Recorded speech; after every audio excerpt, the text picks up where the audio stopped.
High cholesterol இருக்கிறவங்க என்ன oil use பண்ணலாம், கீ யூஸ் பண்ணலாமா அப்படின்றது. கீ அப்படிங்கிறது டைம்ஸ் ஆஃப் இந்தியா சமயம் தமிழ் நேயர்களுக்கு வணக்கம்.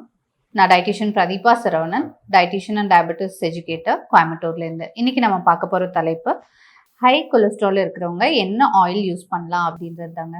நம்ம அது ஒரு பெரிய ஒரு டாப்பிக்காகவே பேசுவாங்க பீப்புள். என்னென்னா நம்ம அந்த ஆயில் யூஸ் பண்ணலாமா, இந்த ஆயில் ஹெல்த்துக்கு நல்லதா அப்படின்னு நிறையா இருக்குது. நம்ம சயின்டிஃபிக்காக சொல்லணுன்னா நம்ம ஒமேகா 3 ஃபேட்டி ஆசிட் பார்க்கணும், மியூஃபா பார்க்கணும், பியூஃபா பார்ப்பாங்க, இந்த மாதிரி சேச்சுரேட்டட் ஃபேட்ஸ் இருக்கா பார்ப்பாங்க. பட் அதெல்லாம் விட்டுருங்க. ரொம்ப சிம்பிளாக சொல்லணும் அப்படின்னா நீங்கள் எந்த ஆயில் யூஸ் பண்ணாலும் ரொம்ப குறைவான அளவு யூஸ் பண்ணணும். அதுதான் ஃபஸ்ட்டு விஷயம். இந்த குறைவு அப்படிங்கிறது எவ்வளோ அப்படின்னா, எக்ஸாக்டாக சொல்லணும்னா அக்கார்டிங் டு RDA ஒரு மாதத்துக்கு 500 ml of oil per head use பண்ணலாம். ஒருத்தருக்கு 1/2 லிட்டர் எண்ணெய் யூஸ் பண்ணலாம். வீட்டில் நீங்கள் 3 பெரியவங்க இருக்கீங்க அப்படின்னா மாதத்துக்கு 1.5 லிட்டர் ஆயில் யூஸ் பண்ணணும். ஸோ இது குவான்டிட்டி. என்ன ஆயில் யூஸ் பண்ணலாம் அப்படின்னா, ஜென்ரலாக வந்து இந்த சேச்சுரேட்டட் ஃபேட் அதிகமாக இருக்கிறத கொஞ்சம் அவாய்ட் பண்ணணும். விச் மீன்ஸ் இந்த பாம் ஆயில் அதிகமாக யூஸ் பண்ணுறது அவாய்ட் பண்ணிக்கிறது நல்லதுங்க.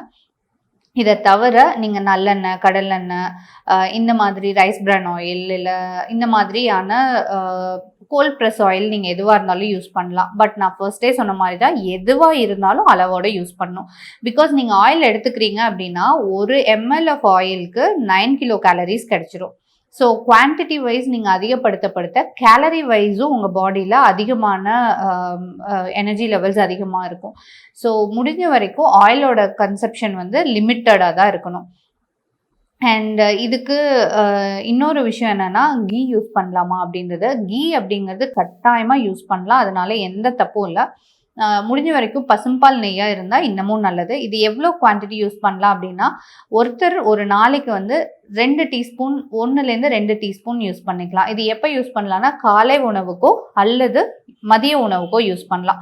எப்பவுமே கீயை வந்து டைரக்ட் ஹீட் பண்ணுறதை விட சுடு சாதத்தில் நெய் போட்டு சாப்பிட்றோம், இல்லை நீங்கள் ஒரு தோசை பிளேட்டில் போட்டதுக்கு அப்புறமா நீங்கள் அது மேலே கீ போடுறீங்கன்னா இட் இஸ் குட்.